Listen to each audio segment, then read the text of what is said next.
कृष्णाय वयं नुमः। बर्हापीडं नटवरवपुः कर्णयो कर्णिकारं बिभ्रद्वासकनककपिशं वैजयन्तीं च मालां रन्ध्रान्वेणुरधरसुधया पूरयन् गोपवृन्दैः वृन्दारण्यं स्वपदरमणं प्राविशद्गीतकीर्तिः। सर्वप्रथम आप सभी को जन्माष्टमी महामहोत्सव पर्व की अग्रिम बधाई देता हूँ। आज हम एक विशेष हेतु से एकत्रित हुए हैं। आज हम जानेंगे कि कैसे जन्माष्टमी की हम अपने घर में तैयारी करें। जन्माष्टमी महोत्सव में, नंद महोत्सव में क्या क्या सेवाक्रम होते हैं, उनके पीछे का क्या भाव है, और नंदालय की भावना से जो नंद महोत्सव का क्रम है, और उसी प्रकार से व्रज भक्तों के घर घर जो आनंद प्रकट हुआ, जो महामहोत्सव हुआ, वो केवल नंदांगन में नहीं परंतु संपूर्ण ब्रजमंडल में हुआ। उस महामहोत्सव को हम कैसे अपने माथे विराजते ठाकुर जी को भी हम उस दिन कैसे सेवा करें, क्या लाड़ लड़ाएं, क्या सेवा क्रम, कैसे सुख का विचार करें, उन सभी बातों को हम जानेंगे। सर्वप्रथम ये महामहोत्सव की बधाई हिंडोला के दिनों में, हिंडोला प्रारंभ के बाद अष्टमी से ही प्रारंभ हो जाती है, और जब जब आरती होती हैं उस समय बधाई गान प्रारंभ हो जाते हैं। ग्रेजुअली जब दिन बढ़ते हैं, आगे जाते हैं, तब पवित्रा एकादशी के दिन बड़ी बधाई बैठती है, और उस दिन ठाकुर जी को घुघरा से, झुंझुना से खिलाए जाते हैं। जन्माष्टमी की बधाई प्रारंभ होती है। ब्रज भयो महर के पूत जब यह बात सुनी, सुन आनंदे सब लोग गोकुल गणित गुनी। और उस बधाई को जब गान किया जाता है तब प्रभु को खिलाकर और वहाँ से विशेष जन्माष्टमी की सब सेवा क्रम का प्रारंभ होता है, जिसमें प्रभु के उस दिन, अष्टमी के दिन धराने के जो वस्त्र हैं वो वस्त्र भी नवीन सिद्ध किए जाते हैं। सुंदर केसरी रंग का डोरिया, यानी जिसमें सेल्फ में चेक्स बने हों मलमल के वस्त्र में, उस वस्त्र को केसर के रंग में रंग कर उसे सुखाकर और उससे प्रभु के वस्त्र सिद्ध किए जाते हैं। प्रियजनों, आग्रह रखें कि पूरे वर्ष में हम और कोई वस्त्र ठाकुर जी को नए सिद्ध करके धर न सकते हों, तो जन्माष्टमी के दिन तो कम से कम हम अपने प्रभु को नए वस्त्र धराएं। सुंदर केसरी रंग के वस्त्र में सुनहरे गोटा को लगाकर, तोई लगाकर, और वो वस्त्र सिद्ध किए जाएं। जैसे हमारे माथे स्वरूप विराजते हों तद अनुसार ही वो वस्त्र सिद्ध किए जाएं। उसके बाद ठाकुर जी की नई गुंजामाला सिद्ध की जाए, मोर पीछ का जोड़ सुंदर नया सिद्ध किया जाए।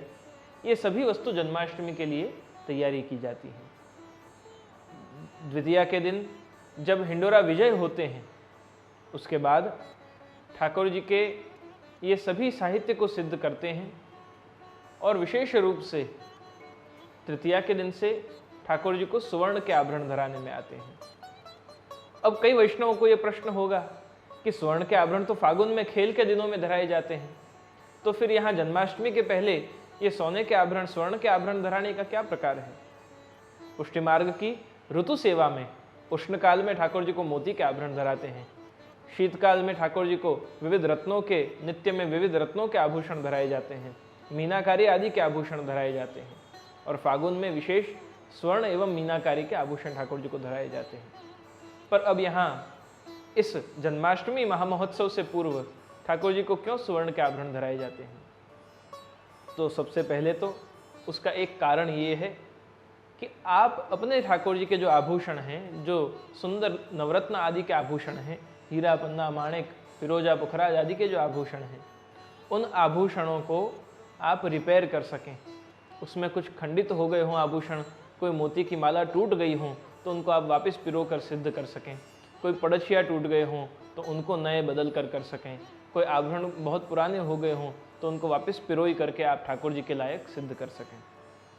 तो वो ठाकुर जी के जो धराने के आभूषण हैं उनको आप वापस से स्वच्छ करके, साफ करके, नए तरीके से उसको पिरो कर आप तैयार कर सकें। उस हेतु ये दिन आपको दिए जाते हैं कि इन दिनों में ठाकुर जी को फागुन के, यानी कि स्वर्ण के आभूषण धराए जाएं, और उस समय में आप रत्न जटित जो आभूषण हैं उनको तैयार कर लें।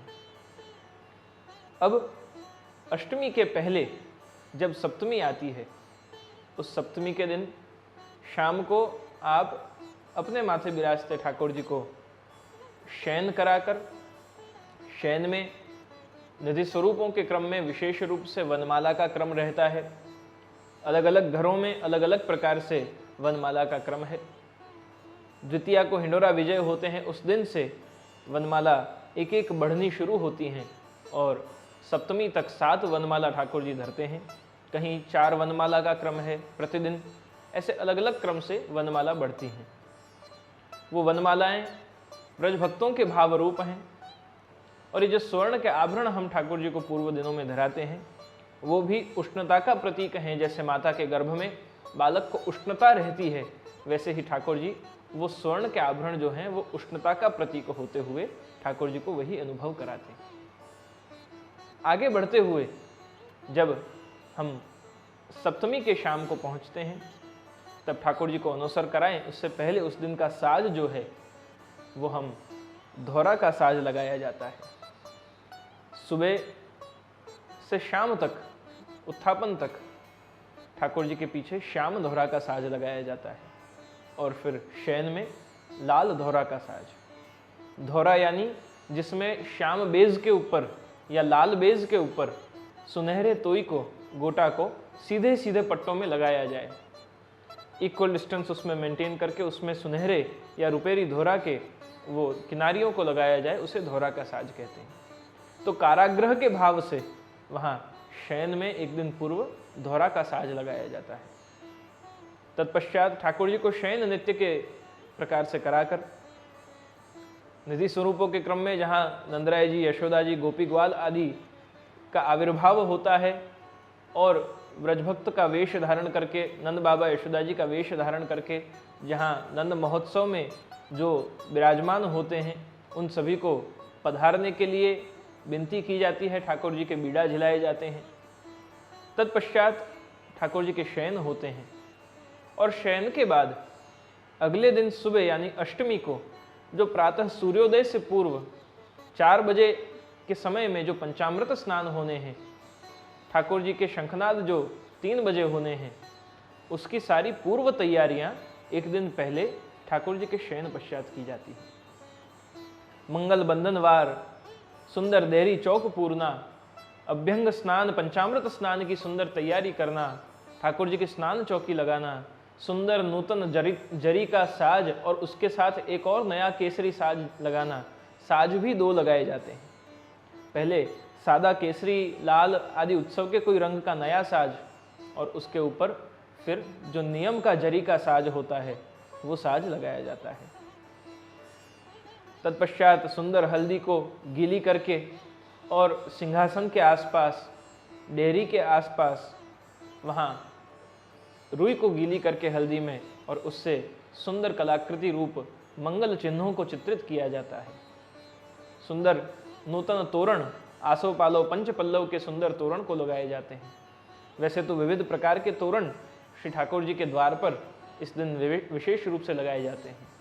विविध पुष्पों के तोरण लगते हैं, पंच पल्लव के तोरण लगते हैं, श्रीफल का तोरण लगता है, सुंदर पोपट पक्षियों के तोरण लगते हैं, जरी के तोरण लगते हैं। इस प्रकार से 8 प्रकार के तोरण ठाकुर जी के द्वार पे लगाए जाते हैं। तो ये 8 तोरण के साथ सुंदर चिन्ह चित्रित होते हैं। कमल है, पुष्प की सुंदर वेल हैं, जमुना जी की लहर है, ऐसे अलग अलग प्रकार के मंगल चिन्ह, स्वस्तिक आदि चिन्ह उनमें चित्रित किए जाते हैं चौक में। तो सिंहासन के आसपास, देहरी के आसपास हल्दी का चौक पूरा जाता है।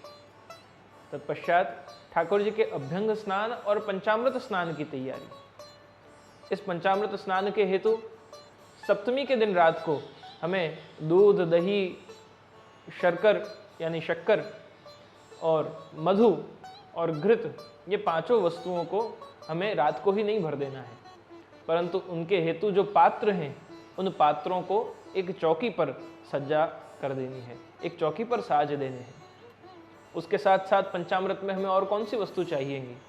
तो पंचामृत का जो क्रम है उसमें हमें अक्षत चाहिएंगे जो हल्दी से मिश्रित हों पीताक्षत हों, उसके साथ सुंदर कश्मीर कुमकुम यानी केसर युक्त कुमकुम हो, उसके साथ बीड़ा, पान के बीड़ा हों, उसके साथ हम ठाकुर जी को तिलक करें। उसके बाद अर्घ जाए यानी चंदन से युक्त तुलसी दल, जो तुलसी के दल हों जिसमें 2 या अधिक पत्र हों, ऐसे तुलसी दल को ठाकुर जी के चरण में अर्पित किया जाता है, उसके हेतु चंदन है।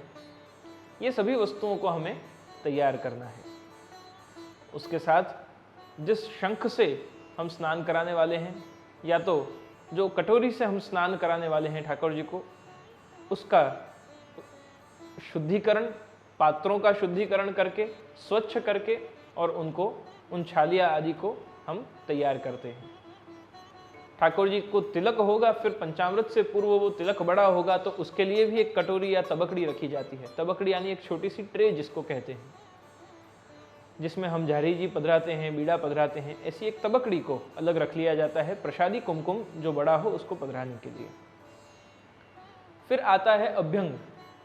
अभ्यंग के हेतु आंवला, श्वेत चंदन अरगजा और केसर युक्त चंदन, केसरी चंदन, ये तीनों से ही ठाकुर जी को अभ्यंग कराया जाता है।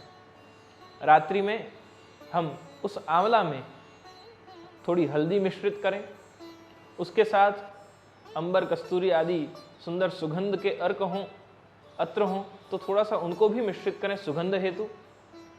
ऐसे ही चंदन में हम वो सुगंध युक्त जो भी पदार्थ उपलब्ध हों उनको थोड़ा थोड़ा सा मिश्रित करें और उनको मिलाकर रात्रि में उनको ढककर, पातल आदि से ढककर, हल्दी की एक कोर उसके आसपास करके और उसको रात्रि में रख दें।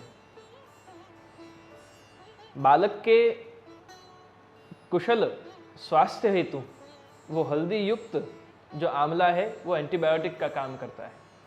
तो आपके रक्षण के भाव से भी वहाँ व्रज भक्तों ने ऐसी सुंदर तैयारी की है कि आपको आंवला से, हल्दी युक्त आंवला से स्नान हो। तत्पश्चात रात्रि में ठाकुर जी को जहाँ हम पंचामृत स्नान कराने वाले हैं उस स्नान की चौकी और थाल को भी तैयार कर लेना है। प्रथम मंदिर वस्त्र करके, मंदिर वस्त्र यानी पोतना करके, पोता करके, गीले से स्वच्छ करके भूमि को, और फिर वहाँ सूखी हल्दी से अष्टदल चित्रित करना है। अष्टदल चित्रित करके उसके ऊपर उसकी पत्तियां भी सिद्ध करनी है। उसके ऊपर पातल को रखकर और उस पर एक थाली को पधराना है। उस थाली के अंदर ठाकुर जी को हम जिस स्नान चौकी पर स्नान कराते हैं, जैसे स्वरूप हो तद अनुसार, लालन हो, गौर स्वरूप हो तो उनकी स्नान चौकी तद अनुसार होती है, और यदि श्याम स्वरूप हैं तो पीछे टेका वाली स्नान चौकी जो हो, जिसमें ठाकुर जी को हम विराजमान करें तो आप सुख से विराज कर स्नान हो सकें, उस प्रकार की स्नान चौकी सिद्ध करनी है। उस स्नान चौकी पर कुमकुम से स्वस्तिक चित्रित करना है और उस स्वस्तिक के ऊपर 2 वड़ी या 4 वड़ी करके मलमल का कोमल वस्त्र हो उसको बिछा लेना है। श्याम स्वरूप के लिए सिद्ध करें तो जहाँ आपकी पीठक विराजमान होगी वो पीठक के स्थान पर भी वस्त्र को लपेट लेना है, जिससे आपको विराजने में कोई श्रम न हो। उसके बाद सब स्वच्छ करके, सब बत्ती बंद कर, लाइट बंद करके और ताला मंगल करके, और हमें जाना है, महाप्रसाद लेना है और भगवत चर्चा, भगवत चिंतन करके और शीघ्र ही सो जाना है, क्योंकि अब अगले दिन ब्रह्म मुहूर्त में शीघ्र ही हमें उठकर और ठाकुर जी को जगाना है। अब जन्माष्टमी के दिन जब अष्टमी महामहोत्सव आ चुका है, उस दिन प्रातः ब्रह्म मुहूर्त में जब ठाकुर जी शंखनाद से जागते हैं, तब शंखनाद होते ही ठाकुर जी को 12 महीना तो हम जब जगाते हैं तब कीर्तन होते हैं। उन कीर्तनों में जगाते समय कभी भी कोई वाजिंत्र नहीं बजते, केवल या तो बीन बजती है या तो फिर वहाँ तानपुर आदि बजते हैं, परंतु कभी भी वहाँ झांझ पखावज से ठाकुर जी नहीं जगते। जन्माष्टमी एक ऐसा दिन है कि उस दिन ठाकुर जी जगते हैं, तब से ही झांझ पखावज बजने लगती है। और तब ठाकुर जी को जगाकर सिंहासन पर पधराए जाते हैं।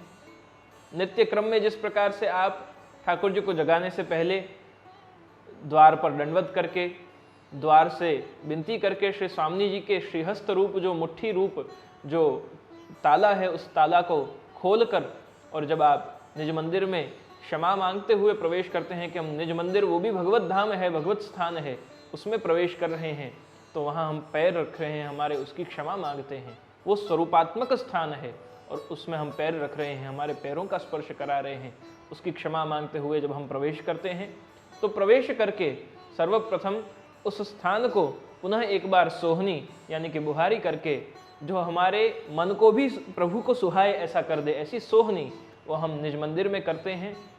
फिर मंदिर वस्त्र करते हैं, फिर मंगल भोग की चौकी को वहाँ पधराते हैं।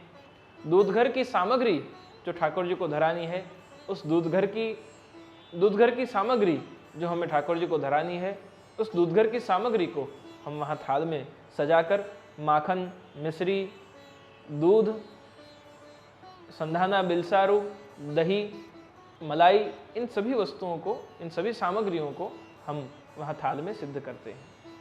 तत्पश्चात शैया मंदिर के द्वार को खोलकर एकदम सूक्ष्मता से, अधिक ध्वनि न हो, ऐसे धीरे से प्रवेश करें, जिससे ठाकुर जी द्वार खोलने पर ज़्यादा जोर से आवाज़ आए तो ठाकुर जी चौंक न जाए पहुँचते हुए। ऐसे हम शंखनाद और घंटनाद करके और शैया मंदिर में प्रवेश करते हैं। शैया मंदिर में प्रवेश करके और प्रभु को वंदन करते हुए, जो पूर्व रात्रि को हमने शयन की सारी सामग्री पधराई हुई है, झारी, बीड़ा, बंटा, मालाजी की छाग आदि सभी सामग्रियों को, सभी साहित्य को वहाँ से प्रसादी को बड़ा करना है और उसके यथा योग्य स्थान पर पधराना है। झारी जी को खासा करके स्वच्छ करनी है, बंटा, तबकड़ी आदि सब खासा करके स्वच्छ करनी है और उनको पुनः भरने के लिए शुद्ध करके पधरा देना है। अब ठाकुर जी को जगाते समय सिंहासन पर जहाँ ठाकुर जी विराजेंगे, अगर लालन के स्वरूप हैं तो जो हम शयन में पूर्व के एक दिन पहले जो ठाकुर जी को वस्त्र धराए हुए होते हैं, उसी वस्त्र की जोड़ को, यानी सप्तमी को जो लाल वस्त्र धराए जाते हैं, उन लाल वस्त्र की जोड़ को ही, उसके ही वागा, टोपी और ओढ़नी को धराया जाता है। श्री मदन मोहन जी स्वामी जी विराजते हों या चित्र जी विराजते हों तो उनको हम, श्याम स्वरूप विराजते हों तो उनको हम दुलाई धराते हैं। दुलाई वो सामान्य जो हम शीतकाल में या शरद ऋतु में धराते हैं वैसी नहीं, परंतु जरी का सेला होता है। वो रेशम जरी का जो सेला है वो ठाकुर जी को ओढ़ाया जाता है, तो उसे ठाकुर जी को पधराने से पहले ही हम गादी पर खोलकर बिछा दें। बिछाने के बाद सर्वप्रथम श्री स्वामिनी जी रूप शैया जी पर से वेणु जी को मुखवस्त्र सहित हम सिंहासन पर विराजमान करें। तत्पश्चात अपने अहोभाग्य मान के कि सकल भुवन के स्वामी, सकल भुवन के नाथ, सर्व ब्रज भक्तों के प्राण आधार श्री वल्लभ के लाडिले, ऐसे ब्रज जीवन ब्रजाधीश प्रभु हमारे माथे हमारी सेवा अंगीकार करने पधार रहे हैं, जग रहे हैं। ऐसे अपने सौभाग्य का स्मरण करके, जिनकी कृपा से हमें इनकी सेवा प्राप्त हुई, उनका स्मरण करके, उनकी आज्ञा लेकर और श्री महाप्रभु की आज्ञा लेकर, अनुमति से हमें श्री प्रभु को जगाना है। जगाकर कमल मुख देखत कौन अघाए, ठाकुर जी के सुंदर वदन कमल को निहार कर, हसितम मधुरम, आपके सुंदर मधुरम, आपकी स्मित को दर्शन करने हैं, आपके मुख कमल के दर्शन करने हैं, आपके चरण कमल के दर्शन करने हैं। और उस दुलाई को जब हटाते हैं तब एकदम कोमलता से ठाकुर जी के श्रीअंग को स्पर्श करते हुए और ठाकुर जी को शैया जी पर ही विराजमान करना है।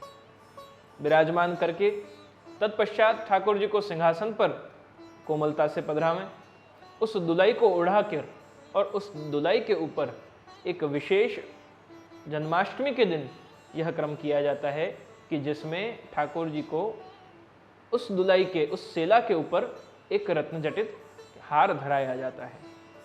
तो ठाकुर जी जगते ही जन्माष्टमी के दिन मंगला में हार धर के विराजमान होते हैं। और तत्पश्चात मंगल भोग की चौकी को पास में सरका कर और ठाकुर जी के पधार जाने के बाद उस थाली में अनसखड़ी की जो सामग्री उस दिन हो, उस सामग्री को नियम अनुसार आप जिस घर की परंपरा को फॉलो करते हो, उस रीत अनुसार जो जन्माष्टमी के मंगल भोग की सामग्री हो, उन्हें आप पधराइए। उसमें विशेष षष्ठग्रह की परंपरा में श्री कल्याण राय प्रभु आप मंगल भोग में उस दिन चंद्रकला का वारा होता है तो चंद्रकला की सामग्री सुंदर अरोगते हैं। ऐसे ही जो नियम की सामग्री है उन सब नियम की सामग्रियों को आप धरिए और साथ में जो नियम के मंगल भोग की सामग्री है उनको पधराइए और साथ ही साथ जो दूध का डबरा आदि जो सामग्री हैं वो सभी जन्माष्टमी के दिन विशेष केसरी करके अरोगाइए, उसमें केसर मिश्रित हो। तो मंगल भोग की चौकी पास सरकाकर झारी जी भरकर झारी जी पधरानी है और मंगल भोग की कानी करनी है। अब मंगल भोग हो जाने के बाद समय होने पर भोग सराकर और स्नान के वस्त्र और आभूषण ठाकुर जी को धारण कराने हैं। मंगला आरती हो जाए, मंगला आरती के पश्चात ठाकुर जी के श्रृंगार बड़े हों, जो एक दिन पहले के रात्रि के श्रृंगार हैं उनको बड़े किए जाते हैं। जिस घर में लाल का प्रकार हो वहां लाल या पीत वस्त्र का प्रकार हो वहां पीत, साटिन के वस्त्र, पाट के वस्त्र की धोती और उपरना श्री ठाकुर जी को धारण कराए जाते हैं। धोती उपरना धारण कराकर उन पर नूपुर भी सुवर्ण के, श्रीहस्त के कड़ा भी सुवर्ण के, कटी मेखला भी सुवर्ण का, यज्ञोपवीत सुवर्ण की, कंठ में गोप भी सुवर्ण का, 2 कर्णफूल, अलकावली, बांक, तिलक, नकवेसर और चिबुक। आप जब पंचामृत स्नान में ठाकुर जी को पधराएं तब इतने आभूषण धारण कराकर ठाकुर जी को पंचामृत में पधराएं। यदि ठाड़े स्वरूप हैं, श्याम स्वरूप हैं या मदन मोहन जी आदि स्वरूप हैं तो उनको इतने आभूषण धारण करा के और स्नान में पधराया जाता है। यदि लालन का स्वरूप है, बाल स्वरूप है तो कोई भी आभूषण धराए बिना, कोई भी वस्त्र धराए बिना आपको वैसे ही पंचामृत स्नान के लिए पधराए जाते हैं।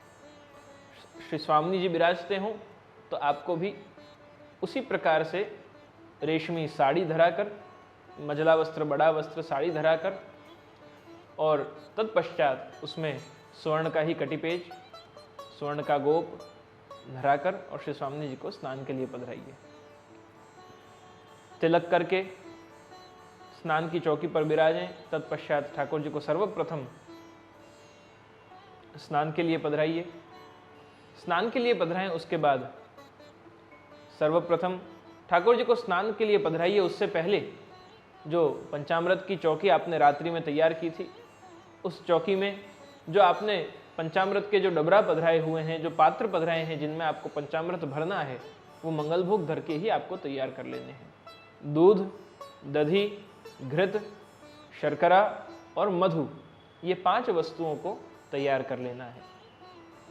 पांचों ही पात्रों में तुलसी पत्र भी पधरा देने हैं, शंख तैयार रखना है और फिर एक बार जो स्नान चौकी है वहां हाथ फिराकर, कहीं रात्रि में उस स्नान चौकी पर कुछ गिर न गया हो उसे वापस स्वच्छ करके एक बार, और फिर श्री ठाकुर जी को मंगल भोग सराकर आरती के बाद वहां श्रृंगार आदि धराकर पधराने हैं। श्री ठाकुर जी को सबसे पहले स्नान चौकी पर पधराकर संकल्प लिया जाता है। गृह सेवा में कोई संकल्प का क्रम नहीं, वहाँ केवल श्री ठाकुर जी को स्नान चौकी पर पधराकर सबसे पहले हम ठाकुर जी को तिलक करते हैं।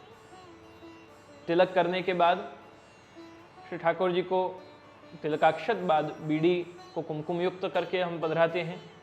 उस पान की बीड़ी को पधराने के बाद श्री ठाकुर जी के चरण कमल में हम चंदन युक्त तुलसी जी को पंचाक्षर मंत्र का स्मरण करते हुए ठाकुर जी के चरण में पधराया जाता है।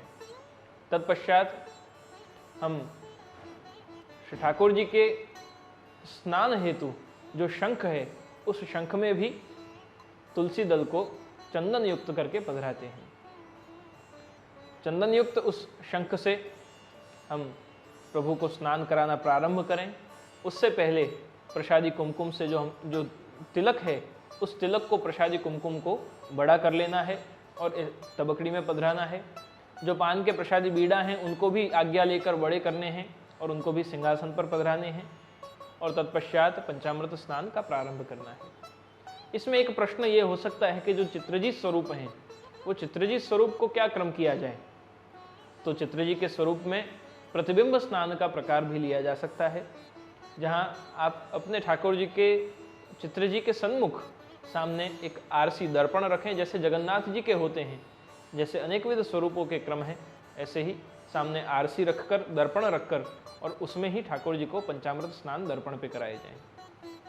ये सभी सेवा क्रम के लिए ये विशेष आपको सूचित कर दूं कि जैसे आपके यहाँ आप अपने माथे विराजते ठाकुर जी की सेवा कर रहे हैं, वो आपने जिन गुरु घर से ठाकुर जी पधराए हैं उनकी आज्ञा लेकर आपने जिस प्रकार की सेवा की आज्ञा ली है, किसी ने मिश्री भोग की, किसी ने नागरी, किसी ने दूधगर, किसी ने अंसखड़ी, किसी ने सखड़ी, कोई अष्टायाम सेवा करता है, कोई एक समय में सेवा करता है, अनेक प्रकार की जो सेवा प्रकार के आज्ञाएं हैं, उनमें आपने जिस प्रकार जिस गुरु घर से आज्ञा ली हो, उस गुरु घर से आप जन्माष्टमी के दिन आप क्या क्या क्रम कर सकते हैं, उसकी एक विशेष आज्ञा लेकर ही आप सेवा करें। अनधिकार चेष्टा करेंगे तो आज्ञा बिना की सेवा अपराध ही होती है। अनधिकार चेष्टा से की हुई सेवा, क्योंकि अभी तक श्री स्वामिनी स्वरूप से विराजमान गुरुदेव ने हमें अभी तक आज्ञा प्रदान नहीं की, यह मार्ग तो आज्ञा को है। आचार्य बालक भी श्री यशोदा जी के भाव से विराजमान मुखिया जी से आज्ञा लेते हैं। मुखिया जी भी जब सेवा करते हैं तो उस समय आज्ञा से ही सब सेवा होती हैं। तो हर कोई सेवा, छोटी से छोटी, बड़ी से बड़ी सेवा, सभी सेवाएं आज्ञा से ही की जाती हैं। तो हमें जो आज्ञा गुरु आज्ञा प्रदान हुई है सेवा हेतु, उस गुरु आज्ञा में हम कौन सी सेवा स्पष्टता से कर सकते हैं, उसका आप अपने गुरु से आज्ञा लेकर और स्पष्टीकरण प्राप्त कर लें। कहीं ऐसा ना हो कि आपको आज्ञा केवल मिश्री भोग की हो और आप क्रम सखड़ी भोग का उस दिन कर दें और फिर अपराध का पात्र बने, तो ऐसा नहीं होना चाहिए। पंचामृत स्नान के लिए सर्वप्रथम हम शंख हाथ में लेकर और फिर उस शंख में, अगर शंख की अनुमति नहीं तो वहाँ केवल उस कटोरी से ही हम प्रथम ठाकुर जी को दूध से स्नान कराएंगे। दूध थोड़ा सा अलग रखेंगे, प्रथम दूध से स्नान, फिर दधी स्नान, फिर घृत से। वैदिक परंपरा में घृत के बाद मधु होता है और मधु के बाद शर्करा होती है। उष्टी परंपरा में उसमें थोड़ी प्रकार में भिन्नता है। प्रथम शर्करा आती है घृत के बाद और फिर मधु स्नान होता है। उसके पश्चात पुनः दूध से ठाकुर जी को स्नान कराया जाता है। दूध दही तो ठीक है, परंतु जो घृत है कई बार वो घी जम जाता है और उस घी के जम जाने के कारण उसे हम गर्म करके पिघला देते हैं। और पिघलाते हैं तो उस पिघले हुए घी को जब हम पंचामृत की कटोरी में पधराते हैं तब वो इतना गर्म घी होता है कि स्नान कराते वक्त हमें उस घी की उष्णता का ध्यान नहीं रहता। तो आप अवश्य ही प्रभु के सुख का विचार करते हुए वो घृत अतिशय उष्ण न हो, बहुत गर्म न हो, उसका टेम्परेचर राइट हो, उसका भी ध्यान रखें। दूध से पुनः स्नान करा लिया, उसके बाद 5 बार यमुना जल से स्नान कराएं। यमुना जल से स्नान कराकर और फिर श्री ठाकुर जी के श्रीअंग पर से जो पंचामृत स्नान है उसको बहुत कोमल हाथों से वड़ा करके और फिर ठाकुर जी को अभ्यंग की चौकी पर एक अलग पात्र में अलग चौकी पर पधराकर अभ्यंग स्नान की तैयारी करें। प्रथम सादा जल से स्नान करावें, जिस जल में गुलाब जल यमुना जल मिश्रित हो उससे स्नान करावें। तत्पश्चात आंवला से स्नान, उसके बाद श्वेत चंदन से, उसके बाद केसरी चंदन से। इस प्रकार ठाकुर जी को स्नान कराकर फिर अंगवस्त्र कराकर और आप श्रृंगार चौकी पर गादी पर पधराएं। अब प्रारंभ होता है श्रृंगार का क्रम। ठाकुर जी को अभ्यंग स्नान पश्चात जब आप श्रृंगार चौकी पर पधराएं तब प्रथम ठाकुर जी को कोमल वस्त्र से श्रीअंग पर बिल्कुल भी जल न रहे उस प्रकार से अंगवस्त्र करा लें। अंगवस्त्र कराकर और ऋतुनुसार सुंदर गुलाब का या केवड़ा का या सौंधा का अत्तर श्री ठाकुर जी को श्रीअंग पे समर्पित करें। तत्पश्चात आप अपने प्रभु को जो नवीन वस्त्र आपने सिद्ध किए हैं वो नवीन वस्त्र धारण कराएं। श्रृंगार समय श्रृंगार की झारी जी, श्रृंगार के बीड़ा भी पधराएं। श्रृंगार भोग भी जो हरे मेवा, सूखे मेवा, दूधगर की सामग्री आदि जो पधराई जाती हैं उनको आप पधराएं और श्रृंगार भोग पधरा कर, झारी बीड़ा पधरा कर भी श्रृंगार प्रारंभ करें। वस्त्र धारण कराते समय स्वरूप अनुसार आप जैसे श्रृंगार हों, लालन के स्वरूप हों तो तदनुसार, चित्र जी, युगल स्वरूप, श्याम स्वरूप आदि हों तो तदनुसार श्रृंगार का क्रम प्रारंभ करें। इस दिन जन्माष्टमी महामहोत्सव के प्रसंग पर जब हम प्रभु को श्रृंगार धरा रहे हैं उस समय बाल भाव युक्त श्रृंगार का प्रकार है। श्रृंगार में एक वस्तु का हमें बहुत विशेष ध्यान रखना है कि हम ठाकुर जी को जब श्रृंगार धारण कराते हैं तब हम सामग्री क्या रोगा रहे हैं। आजकल बहुत देखने में आता है कि सब वैष्णवों को श्रृंगार तो बहुत भारी भारी करने हैं, आभूषण तो ठाकुर जी को बहुत सुंदर धराने हैं, बहुत सारे धराने हैं, अलग अलग प्रकार से जो रीत के भारी श्रृंगार होते हैं वो सब भी करने हैं, परंतु जब आप पूछिए कि सामग्री आप क्या आरोगाते हो तो हमें तो सूखे मेवा की आज्ञा है, हम तो मिश्री भोग धराते हैं। तो प्रियजनों, श्रृंगार का प्रकार उतना ही विस्तृत होता है जितना सामग्री का प्रकार होता है। ठाकुर जी को हम जो सामग्री आरोगाते हैं, क्योंकि बाल भाव की सेवा है, ठाकुर जी अगर भोजन करके रुष्ट-पुष्ट नहीं होंगे और भारी श्रृंगार धारण किया होगा तो आप कितने श्रमित होंगे उसका हम विचार भी नहीं कर सकते। जैसे हम स्वयं का अगर उदाहरण लें तो किसी के प्रसंग में हमें जाना हो और उस प्रसंग में जाने के लिए हम बहुत सारी तैयारी करें, बहुत भारी भारी कपड़े पहने, बहुत भारी भारी आभूषण धारण कर लें, परंतु हमने कुछ खाया ही ना हो, हमें भोजन ही ना मिले, उस प्रसंग में जाएं वहाँ भी हमें भोजन ना मिले और फिर हम भूखे भूखे ही वापस आ जाएं, तो फिर वहाँ हमें श्रम होता है, हमें परिश्रम होता है। ठीक वैसे ही ठाकुर जी को भी श्रम ना हो, वैसे प्रकार से सामग्री का प्रकार जितना विस्तृत हो तदनुसार ही श्रृंगार का प्रकार भी उतना विस्तृत करें। मूल रूपेण इस दिन श्रृंगार के प्रकार में ठाकुर जी को हीरा, पन्ना एवं माणिक ये तीनों के विशेष आभूषण 3 जोड़ी के श्रृंगार धराए जाते हैं। हीरा चंद्रिका का जोड़, साथ ही आभूषणों में श्रीमस्तक पर, कुल्हे पर विविध प्रकार की इन तीनों रत्नों से जटित त्रवल, नवरत्न आदि के आभूषण, श्रीकंठ में हास, त्रवल, कंठमाला आदि से लेकर के कठला, हार, हमेल आदि अनेक आभूषण, टोडर आदि आभूषण, मुक्तामाल, कमलमाला, वैजंती माला, पवित्रा आदि अनेक आभूषण, उनकी बहुत लंबी सूची है, वो सभी ठाकुर जी को धराए जाते हैं। बगनखा आदि भी धराए जाते हैं, नवरत्न की चौकी आदि भी धराई जाती हैं। उसका विशेष हेतु यही है कि ठाकुर जी को नजर न लग जाए। श्री यशोदा जी बड़े ही दिव्य भाव से, बड़े ही वात्सल्य भाव से आज ठाकुर जी का श्रृंगार धराते हैं। श्री मस्तक पर जो कुल्हे धारण कराई है वो श्री ठाकुर जी के जो सुंदर घुंघराले केश हैं, उन घुंघराले केश को एकत्रित करके श्री मस्तक पर ही एक और उसका एक जूड़ा बनाकर, अंबोड़ा बनाकर, उसके ऊपर सुंदर डोरिया का पीताम्बर लेकर, पटका लेकर और उसके ऊपर लपेटा जाता है। और लपेट कर और उसके जो दोनों छोड़ होते हैं, उन दोनों छोड़ों को उस कुल्हे के छोड़ के समान आप श्री यशोदा जी धारण करा देते हैं। उसी भाव से श्री ठाकुर जी के श्रीमस्तक पर जो कुल्हे धराई जाती हैं, उसमें भीतर जो श्याम वस्त्र होता है उसके ऊपर डोरिया का वस्त्र धराया जाता है। तो श्याम वस्त्र वो केश का प्रतीक है और उसके ऊपर जो डोरिया है वो ऊपर पटका जो श्री यशोदा जी ने धराया है उसका स्वरूप है। विविध प्रकार के आभूषण धराकर कुल्हे पर पान, छोड़ आदि भी जड़ाऊ उस दिन धराए जाते हैं। उसके ऊपर सुंदर जोड़, मोरपींछ की चंद्रिका का जोड़ धराया जाता है। ऐसे सुंदर, अति विलक्षण रूप से जन्माष्टमी के ठाकुर जी को श्रृंगार होते हैं। जिन स्वरूपों के, श्याम स्वरूपों के आयुध हों, उन आयुध के भी श्रृंगार इस दिन विशेष किए जाते हैं। और श्रृंगार के बाद कुंडल धराकर ठाकुर जी को कमल पत्र किए जाते हैं।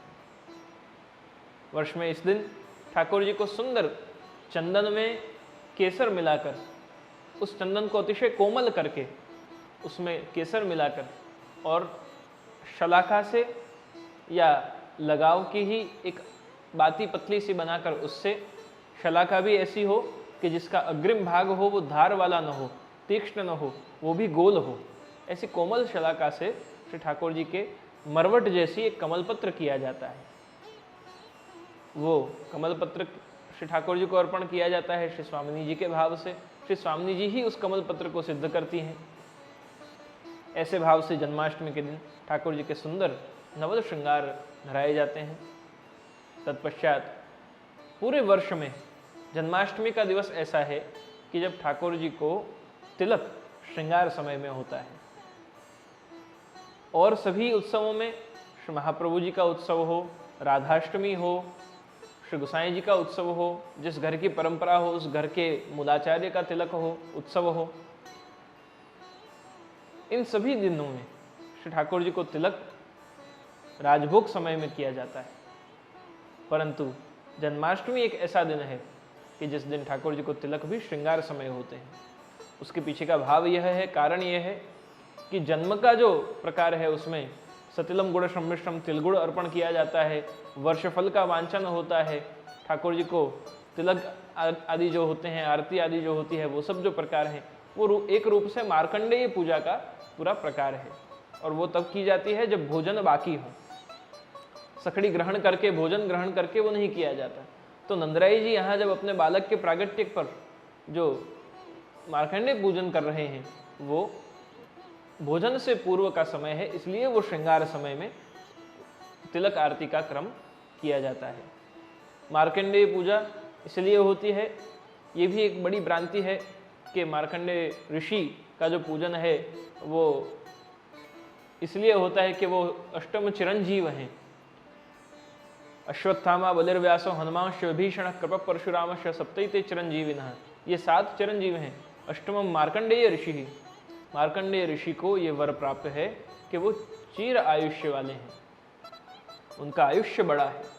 तो नंद बाबा इसी भाव से यहाँ ठाकुर जी का वर्षफल वांचन, तिलगुड़ सम्मिश्रण आदि जो किया जाता है वो इसी भाव से किया जाता है कि ठाकुर जी के, हमारे लाला की आयुष्य भी बड़ी हो। ऐसे भाव से श्री ठाकुर जी की मार्कंडेय पूजा के भाव से श्रृंगार में तिलक आरती का क्रम है।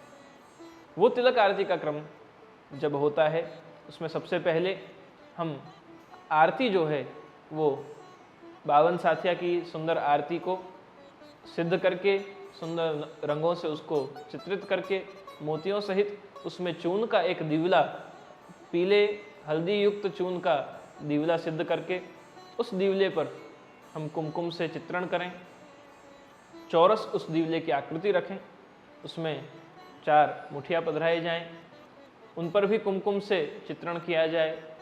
तत्पश्चात उसमें घृत पूरित करके और उसमें 8 बाती यानी 2-2 के पैर में ऐसे 4 कोने पर उस दिवले के 8 बाती पधराई जाएं, उनको प्रज्वलित किया जाए। खंडपाठ मांडकर और ठाकुर जी को तिलक किया जाए। तिलक में सबसे पहले कुमकुम से ठाकुर जी को तिलक किया जाए, तत्पश्चात अक्षत अर्पण किया जाए। अक्षत के बाद ठाकुर जी को कुमकुम युक्त बीड़ा पधराए जाएं गादी पर ही। उसके बाद पीतांबर, जो लाल और पीले रंग का रेशमी पाट का वस्त्र होता है, उसको श्री ठाकुर जी को ओढ़ाया जाता है। ऊपर से पीतांबर को ओढ़ाकर उस पर चंदन, चोवा, गुलाल, अबीर, ये मंगल जो सुगंधित द्रव्य हैं, इन सब से ठाकुर जी को उन पीतांबर को खिलाया जाता है। माला जी पर उसको अर्पण किया जाता है। उसके बाद ठाकुर जी को वेणुवेत्र धराकर, वेणु जी धराकर, श्रृंगार में क्रम इसलिए वेत्र नहीं धराए जाते, केवल वेणु जी धराकर और ठाकुर जी को आरसी बताकर और फिर आरती होती है। आरती के बाद वर्षफल का वांचन होता है और वर्षफल के वांचन के पश्चात श्री ठाकुर जी को बधाई गान होकर और राजभोग अर्पण होता है। तो यहाँ तक तिलक आरती का क्रम हुआ। तिलक आरती हो जाए उसके बाद ठाकुर जी को इस समय में ही श्रीफल और भेंट भी अर्पण किए जाते हैं। राजभोग के समय में जो तिलक में हमने ठाकुर जी को माला जी धारण करी है, अब वो माला जी बड़ी नहीं होती। राजभोग अर्पण के बाद राजभोग में भी वो माला जी रहती हैं, भोग रोकते समय में भी। तत्पश्चात राजभोग में विशेष सामग्री जो आप उत्सव की अर्पण करें, 5 भात आदि सखड़ी में सामग्री अरोगाई जाती हैं, बाटी जगह टिकड़ा अरोगाए जाते हैं, लौंग पान की कड़ी, पीली कड़ी आदि अनेक प्रकार की जो विशेष सखड़ी की सामग्री हैं। अन सखड़ी में भी उसी प्रकार से जो सामग्री का प्रकार है, शिखरन बड़ी, बासुंदी, ये सभी फीका आदि की जो अनेक विध सामग्रियां हैं, वो रीत अनुसार की जो आपके घर में आप जिस प्रकार से करते हो, इसमें इतना जरूर ध्यान रखें कि सामग्री का प्रकार आप अगर बढ़ा ना सकते हो, सामग्री का प्रमाण आप अगर बढ़ा ना सकते हो, तो जो आपसे बनावे वो सामग्री विशेष रूप से आप नित्य करते हो उससे कुछ और, कुछ विशेष श्री ठाकुर जी को अरोगा में। सभी सामग्री जो श्वेत सामग्री नित्य में दूध घर की अरोगाई जाती हैं, उन सभी सामग्रियों को केसर मिश्रित करके केसरी करके अरोगाया जाता है। तो ऐसे नित्य से विशेष आप कुछ अरोगाएं ठाकुर जी को। सखड़ी में और कुछ ना हो सके तो केवल मेवा भात ही अरोगाएं, बिरंज ही अरोगाएं। तो ऐसे भाव से आप ठाकुर जी को मीठा भात, मेवा भात अर्पण करें। अनसकड़ी में और सब सामग्री न हो पाए तो कोई भी एक सामग्री मिष्ठान की, मीठी बूंदी आदि कोई भी सामग्री आप सिद्ध करके ठाकुर जी को धरावें। दूध घर में और कुछ सामग्री विशेष न हो सके तो नित्य के अधिक एक सामग्री कोई दूध घर की भी आप धरावें। प्रमाण बड़ा हो वो आवश्यकता नहीं, प्रकार सुंदर हो, भाव सुंदर हो, अर्पण की प्रक्रिया सुंदर हो। ठाकुर जी को जब सामग्री हम अर्पण करें, भोग धरावें, तब हमारा भाव शुद्ध हो, उत्तम हो, ये अधिक आवश्यक है। राजभोग अर्पण करके नित्य क्रम से राजभोग सराकर, आचमन कराकर, बीड़ी अरोगाकर और राजभोग के मालाजी, श्रृंगार के जो तिलक के मालाजी हैं उसके ऊपर ही धरा देने हैं। जो तिलक के मालाजी हैं वो आज अभी बड़े नहीं होंगे, वो संध्या आरती पश्चात बड़े होते हैं। गृह सेवा में आपके यहाँ अगर आप राजभोग के साथ ही शयन भोग का क्रम लेते हो तो आप ठाकुर जी के राजभोग पश्चात उत्थापन और शयन भोग के समय वो सामग्री साथ में ही धरा दें। और तत्पश्चात अगर सखड़ी भोग का क्रम है, अष्टायाम सेवा का क्रम है तो भी, और यदि अन्य प्रकार से क्रम है तो भी आप ठाकुर जी को रात्रि को जागरण का क्रम गृह सेवा में नहीं लेना है। नंदालय के क्रम में जागरण का क्रम है, वैष्णव के गृह की सेवा में जागरण का प्रकार नहीं लेना है। स्वयं अवश्य जागरण करना है पर ठाकुर जी को पढ़ाने हैं। ठाकुर जी को पढ़ाएं उस समय ठाकुर जी के पास में ही सारी सुंदर तेजाना के थाल आदि का प्रकार है, सामग्री का प्रकार है। महाभोग के भाव से सामग्री भी आप अनुसर में थोड़ी सामग्री पधरा सकते हैं। और दूसरे दिन जब राजभोग धराएं, नंद महोत्सव के दिन, नवमी के दिन, तब भी आप ठाकुर जी को प्रथम विशेष सामग्री धरा सकते हैं। तो शयन पर्यंत आप नित्य की जो सेवा है उसको पहुंचकर, और रात्रि में गुरु घर में, आपके गांव में, शहर में जहां नंदालय के भाव से सेवा हो रही है, गुरु घर के ठाकुर जी विराज रहे हैं, वहां जाकर और आप रात्रि जागरण आदि का क्रम, रात्रि जो जन्म के शालिग्राम जी के लालन के आदि जो पंचामृत के क्रम हैं, उन क्रमों में आप रात्रि में अवश्य जाकर दर्शन करें। जागरण में जो कीर्तन के प्रकार हैं उन कीर्तनों का चिंतन करें, अधिक से अधिक भगवत नाम लें, भगवत चिंतन करें, ठाकुर जी की दिव्य लीलाओं का चिंतन करें, प्रभु के प्रागट्य के प्रकार का चिंतन करें, स्मरण करें और जन्माष्टमी की रात्रि को व्यतीत करें। रात्रि में एक घड़ी शेष हो और सूर्योदय का काल हो रहा हो, उससे थोड़े समय पहले आप अवश्य ही थोड़ी देर सो जाएं, विश्राम करें, क्योंकि दूसरा दिन अतिशय उत्सव महोत्सव का समय है, नंद महोत्सव का समय है। और फिर नंद महोत्सव एक तरफ हो रहा हो और उस समय हमें उबासी आए, हमें थकान लगे, हमारी आंखें भारी हो रही हो, नींद आ रहा हो, तो वो सेवा में उचित नहीं। उत्साह होना चाहिए, उत्सव होना चाहिए। तो ऐसे समय में देह का विश्राम भी आवश्यक है, इसलिए कुछ क्षण के लिए, कुछ समय के लिए रात्रि शेष हो, उस समय आप अवश्य थोड़ी देर विश्राम कर लें। विश्राम करके पुनः बेगी उठकर, गृह सेवा के क्रम में हमने ठाकुर जी को पढ़ा दिया है तो श्रृंगार बड़े किए हैं, जन्माष्टमी के श्रृंगार बड़े करके, और आप दूसरे दिन नवमी के दिन के लिए ठाकुर जी को पुनः सुंदर श्रृंगार धारण कराएं। मंगल भोग, श्रृंगार, राजभोग आदि नित्य क्रम से आप पहुँचें और उसी समय आप अपने गृह में ठाकुर जी को ग्वाल समय में ही पलना झुलाकर नंद महोत्सव का क्रम करें और तत्पश्चात राजभोग अर्पण करके नित्य क्रम से ठाकुर जी को पढ़ाएं। निधि स्वरूपों के क्रम में विशेष यह क्रम किया जाता है कि जहाँ महाभोग के बाद सुबह जब महाभोग के द्वार खुलते हैं, किवाड़ खुलते हैं, रात्रि को पंचामृत हो, जो भी रात्रि को मुहूर्त आता है, प्रभु का जो मथुरा में प्रागट्य है वो रात्रि 12 बजे है, जो लोकवेद प्रसिद्ध पुरुषोत्तम का प्रागट्य है। पर गोकुल का जो नंद बाबा यशोदा जी के घर का जो प्रागट्य है वो लोक वेदातीत पुरुषोत्तम का प्रागट्य है, इसलिए उसका जो मुहूर्त है वो भी भिन्न होता है। वो एग्जैक्ट 12 बजे नहीं होता। पुष्टि परंपरा में प्रभु का जो प्रागट्य है वो एग्जैक्ट 12 बजे हम नहीं, परंतु जो उसके मुहूर्त अनुसार है उसको मान्य करके और तदनुसार ही रात्रि में प्रभु का प्रागट्य का क्रम लिया जाता है। तो उस समय जागरण का जो क्रम है उसमें भी कीर्तन हो रहे होते हैं। तत्पश्चात जब कुछ क्षण शेष हों मुहूर्त में, उससे पहले कीर्तन बंद होते हैं, द्वार बंद होते हैं, टेरा बंद होते हैं, रात्रि के पंचामृत की तैयारी होती है और फिर द्वार भी निज मंदिर के बंद कर लिए जाते हैं। 5-7 मिनट शेष हों उस समय श्रीमद् भागवत जी के जो नियम के श्लोक हैं, जन्म के श्लोक हैं, उनका पाठ किया जाता है। त्रिवारी पठेत, तत्पश्चात 3 बार उनका पाठ करके घंटनाद, शंखनाद, झालर, घंटा, टकोरा के साथ, मंगल ध्वनि के साथ, मंगल वाजंत्रों के साथ, वेद ध्वनि के साथ रात्रि में ठाकुर जी का प्रागट्य होता है और फिर प्रागट्य के पंचामृत रात्रि में होते हैं। उस उत्सव के भोग के रूप में महाभोग जो रात्रि में अर्पण किया जाता है। महाभोग अर्पण के बाद ठाकुर जी को सभी सामग्री अर्पण करके नियम अनुसार, उन सामग्रियों का अभी मैं विस्तार अधिक नहीं कर रहा, जो सेवा रसिक हैं, जो नियम से सेवा करते हैं, रीत के जानकार हैं या रीत में रुचि रखते हैं, वो स्वतः ही इन सभी सेवा क्रमों की जो डेप्थ में जाने वाले लोग हैं, जो सही में करना चाहते हैं या करते हैं, वो अवश्य ही इसकी माहिती प्राप्त करते होंगे, वांछन करते होंगे, इन्हें जानते होंगे, भगवदीय जनों से, गुरुजनों से इसका मार्गदर्शन लेते होंगे, वो इसका विस्तार अपने आप ही समझ जाएंगे। जिनको करने की रुचि है वो अपने आप को और भगवत सेवा के लिए प्रवृत्त बनावें और उसके लिए साधन एकत्रित करें।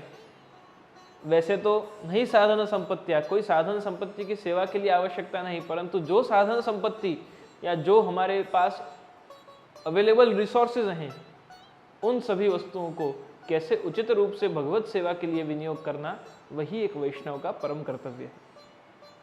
तो महाभोग अर्पण जब हम प्रभु को करते हैं, विविध सामग्री उत्सव की ठाकुर जी को अर्पण की जाती हैं। उसके बाद प्रातः नवमी के दिन ठाकुर जी को जब हम भोग के द्वार खोलते हैं, किवाड़ खोलते हैं, उस समय सुबह गृह सेवा के क्रम में तो ठाकुर जी पौढ़े हैं, सुबह वापस जगाने हैं, जगाकर और मंगल भोग आदि का क्रम लेना है। नंदालय की भावना से जहाँ सेवा हो रही है वहाँ महाभोग सर के सीधे ठाकुर जी को आचमन बीड़ी होती हैं, आचमन बीड़ी अरोगाकर, और अभी अष्टमी के ही दिन का क्रम चल रहा है, अभी नवमी का क्रम मंगला से शयन पर्यंत का बाकी है।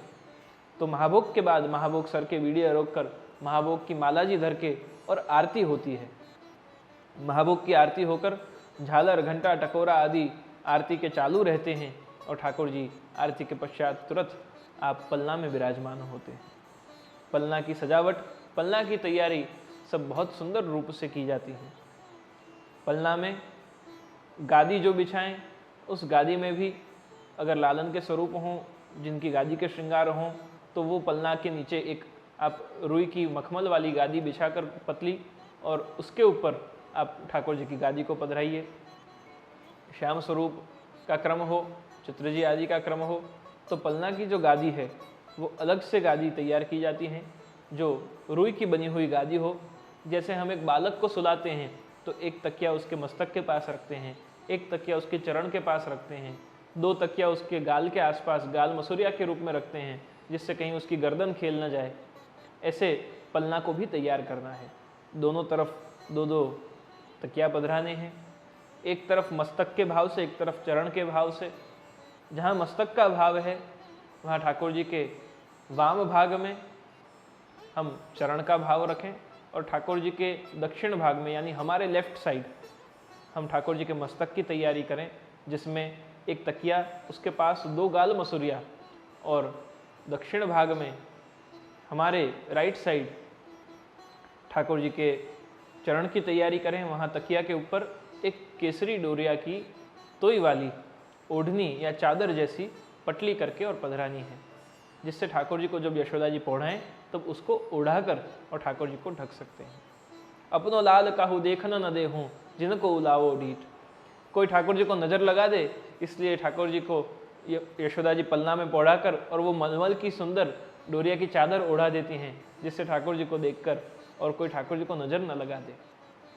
तो ऐसे भाव से पलना की तैयारी होती है, जिसमें ऊपर दक्षिण चीर लाल पीले पीताम्बर पलना पर बांधे जाते हैं, दक्षिण भाग में चीर लटकाए जाते हैं, सुंदर केवड़ा पुष्पों के तोरण लगाए जाते हैं पलना पर, मोतियों के तोरण पलना पर सिद्ध किए जाते हैं, विविध प्रकार के पक्षी, हाथी, घोड़ा, सिंह, गाय आदि जो खिलौनाएं हैं उन सभी को ठाकुर जी के पलना के एक और सजाया जाता है।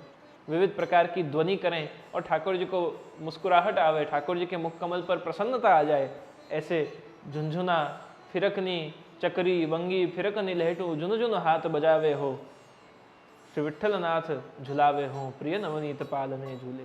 तो ठाकुर जी को अनेक प्रकार के खिलौनाओं से खिलाने की तैयारी करें।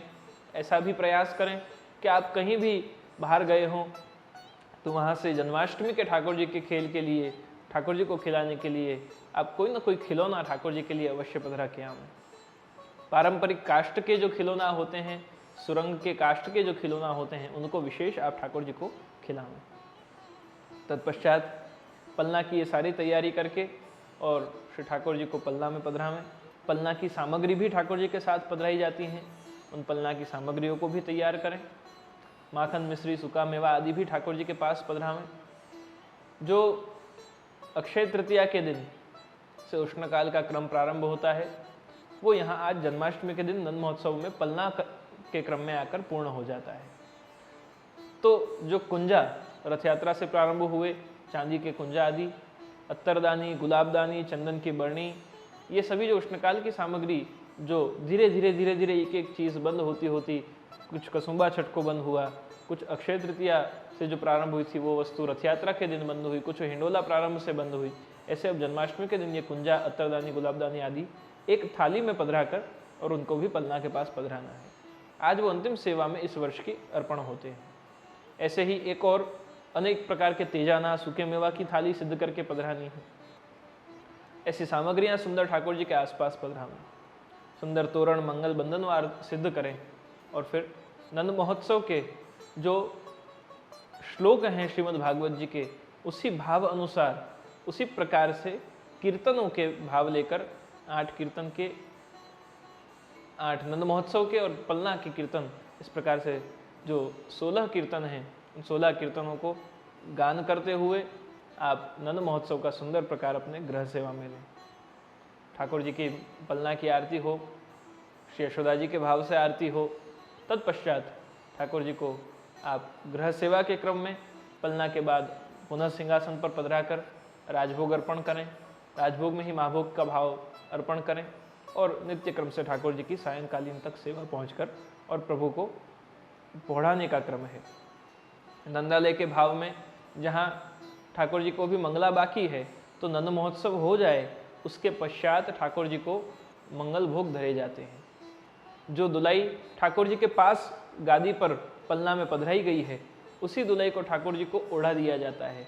जैसे एक छोटे से बालक को, बच्चे को हम स्वाडल करते हैं, उसके हाथ पांव को बांधकर और जैसे एक वस्त्र में लपेट लिया जाता है, उष्णता का भाव वहाँ है कि माता के गर्भ में जैसे बालक को उष्णता मिलती है, ऐसी उष्णता मिले, तो इसलिए बालक को वस्त्र से लपेटा जाता है।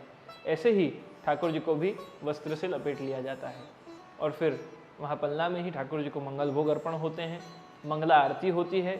मंगला आरती के बाद ठाकुर जी को सिंहासन पे पधरा कर जो श्रृंगार हो चुके हैं अष्टमी के दिन, वही श्रृंगार उस दिन भी रहते हैं।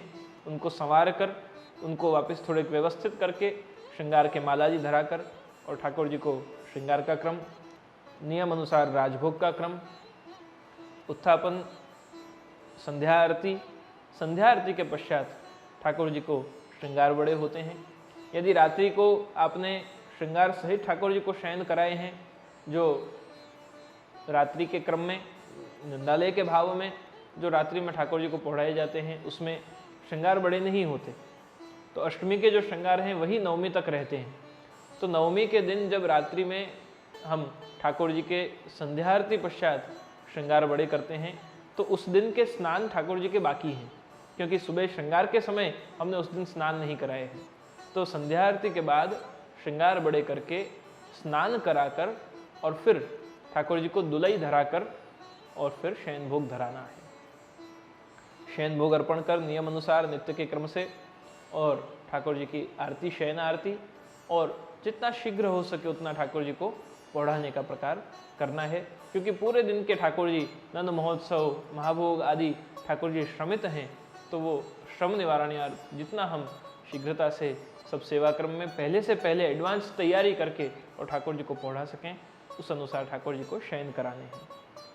तो ये पूर्ण क्रम में जितनी भी अष्टमी से लेकर के नवमी शयन पर्यंत की जो आरती हैं वो भी थाली की आरती होती हैं मोती वाली, और सभी अष्टायाम सेवा में ठाकुर जी की इस बाल भाव का विशेष ध्यान रखा जाता है, ठाकुर जी के सुख का विशेष ध्यान रखा जाता है। नवमी के दिन नंद महोत्सव पश्चात जब ठाकुर जी के शयन हो जाते हैं, फिर दशमी से ठाकुर जी की बाल लीला का क्रम शुरू होता है, जिसमें फिर छोटी छोटी बातों का ध्यान रखा जाता है। जैसे आप नित्य ही पल्ला झूलते हैं, नित्य ही ठाकुर जी को घुघरा झुंझुना अर्पण किए जाते हैं, नित्य ही ठाकुर जी के जो श्रृंगार हैं उनमें भी बाल लीला के ही श्रृंगार किए जाते हैं। भोग सामग्री में भी दूधघर में अंसकड़ी में जो सामग्री बनती हैं उनमें भी अलग अलग प्रकार की सामग्रियां भी खिलौना के आकार में बनाई जाती हैं। तो खिलौनों के आकार में ठाकुर जी को सामग्री अर्पण की जाती हैं। सुंदर मावा के खिलौना, फीका के खिलौना, ऐसे खिलौना ठाकुर जी को सामग्रियों में अर्पण किए जाते हैं। कीर्तन में ठाकुर जी को झांझ जब बजाई जाती है तो झांझ बजे तो एकदम से उसकी जो ध्वनि है वो बालक चमक न जाए, बालक एकदम से झटका न खाए, इसलिए उस कीर्तन में भी मंजीरा जो एकदम मधुर ध्वनि करते हों, एकदम छोटी सी उसकी ध्वनि हो, ऐसे सुंदर मंजीरा को बजाया जाता है। बाल लीला के कीर्तन होते हैं। तो ऐसी अनेक बातें इस जन्माष्टमी के साथ जुड़ी हुई हैं। आप सेवा रसिक जन हो तो आप अवश्य ही जन्माष्टमी के इस भाव को अतिशय जागृततापूर्वक, अतिशय आग्रहपूर्वक निभाते हुए अपने माथे विराजते ठाकुर जी को लाल लड़ाइए, और पुष्टि पुरुषोत्तम आनंद कंद प्रभु श्री कृष्ण को अपने घर में आप कैसे नंद महोत्सव का ये सुंदर भाव अर्पण कर सकते हैं उसका विचार करिए, विवेकपूर्ण रूप से उसका आप इम्प्लीमेंटेशन करिए। नंदराय जी के यहाँ जब नंद महोत्सव हुआ तो नंदस्वात्मज उत्पन्ने जाता लहदो महामनाहा आहूय विप्रान वेद ज्ञान स्नाता शुचिर अलंकृता। महामन वाले नंदराय जी ने होकर जिस क्षण अपने यहाँ पुत्र का प्रागट्य हुआ, लालन का जन्म हुआ, उसी समय नंदराय जी ने बधाई बांटी और इतने बड़े मन वाले हुए कि जो आनंद मुझे प्राप्त हुआ है वो समग्र ब्रजमंडल को, सब ब्रजवासियों को प्राप्त हो। तो घर घर ग्वाल देत है हेरी, घर घर प्रगट्यो कंस को बेरी, घर घर ध्वजा पताका तोरण माला सबे श्रृंगारी सेरी। तो हर सेरी, हर गली, हर द्वार, हर घर में मंगल हो रहा है, हर घर में तोरण बन रहे हैं, हर घर के ऊपर शिखर पर ध्वजा पताका, मानो हर घर मंदिर बन गया हो, हर घर में नंदालय का भाव आ गया हो, हर घर में ब्रजवासियों के ऐसा हुआ कि आज तो नंद बाबा के घर लाला नहीं भयो, आज तो हमारे प्रियतम प्रभु पधारे हैं, आज तो हमारो लाला भयो है। हर ब्रजवासी जो वात्सल्य भाव से ठाकुर जी का दर्शन कर रहा हो, उनको लगा कि आज तो मेरो बालक भयो है, आज तो मेरे लाला भयो है। ठाकुर जी को अपना ही बालक माना। और जो ठाकुर जी को प्रियतम भाव से जो ऋषिरूपा आदि, श्रुतिरूपा आदि गोपीजन हैं, जो प्रभु को अपने प्रियतम मानते हैं, माधुर्य भाव से सेवा करते हैं, वो माधुर्य भाव रखने वाले दंडकारण्य वन के ऋषिगण आदि सभी माधुर्य भाव जो प्रभु के प्रति रखते हैं, वो सभी कि आज तो हमारे पति को प्रागट्य भयो है, तो उसका उत्सव मनाते हैं। अपने प्रियतम का प्रागट्य हुआ है उसका उत्सव मनाते हैं, अपने स्वामी का प्रागट्य हुआ है उसका उत्सव मनाते हैं। तो नंदालय, ब्रज भक्तों का घर, घर के गांव, शहरी गली आदि सभी स्थानों में प्रभु के प्रागट्य का ये महामहोत्सव। और इस दिन को हम क्या कहते हैं? रामनवमी, वामन जयंती, ये सब जो प्रभु के प्रागट्य, नरसिंह चतुर्दशी, इन सब दिन प्रभु का प्रागट्य हुआ। हम कृष्ण प्रागट्य दिवस नहीं कहते, हम क्या कहते हैं? श्री कृष्ण जन्माष्टमी, जिस दिन साक्षात प्रभु ने जन्म लिया। अजन्मा जिस दिन जन्म लेता है वो दिवस जन्माष्टमी का है। तो आज प्रभु ने साक्षात जब जन्म लिया है, जन्मत ही आनंद भयो हरि, जन्मत ही आनंद भयो, उस आनंद का साक्षात प्रादुर्भाव जब श्रीमद् गोकुल में हुआ तो गोकुल की गली गली सब प्रभु के उस प्रागट्य में झूम रही हैं, आनंदित हो रही हैं। तो इस नंद महोत्सव, जन्माष्टमी के महामहोत्सव प्रसंग पर, इस उत्सव में आप सभी का जीवन भी इसी प्रकार से श्री कृष्ण के सानिध्य में आकर और आनंदित हो जाए। श्री कृष्ण आपके जीवन में प्रकट हों, आपके जीवन में जन्म लें और आपका जीवन भी एक महोत्सव बन जाए। ऐसे भाव के साथ इस जन्माष्टमी महोत्सव की आप सभी को बहुत बहुत बधाई देते हुए आप सबके माथे विराजते श्री ठाकुर जी के प्रागट्य की आपको बहुत बहुत बधाई देते हुए मैं अपने शब्दों को उन्हीं पूर्ण पुरुषोत्तम आनंद कंद श्री कृष्ण के चरणों में अर्पित करता हूँ। शुभम भवतु, कल्याणमस्तु।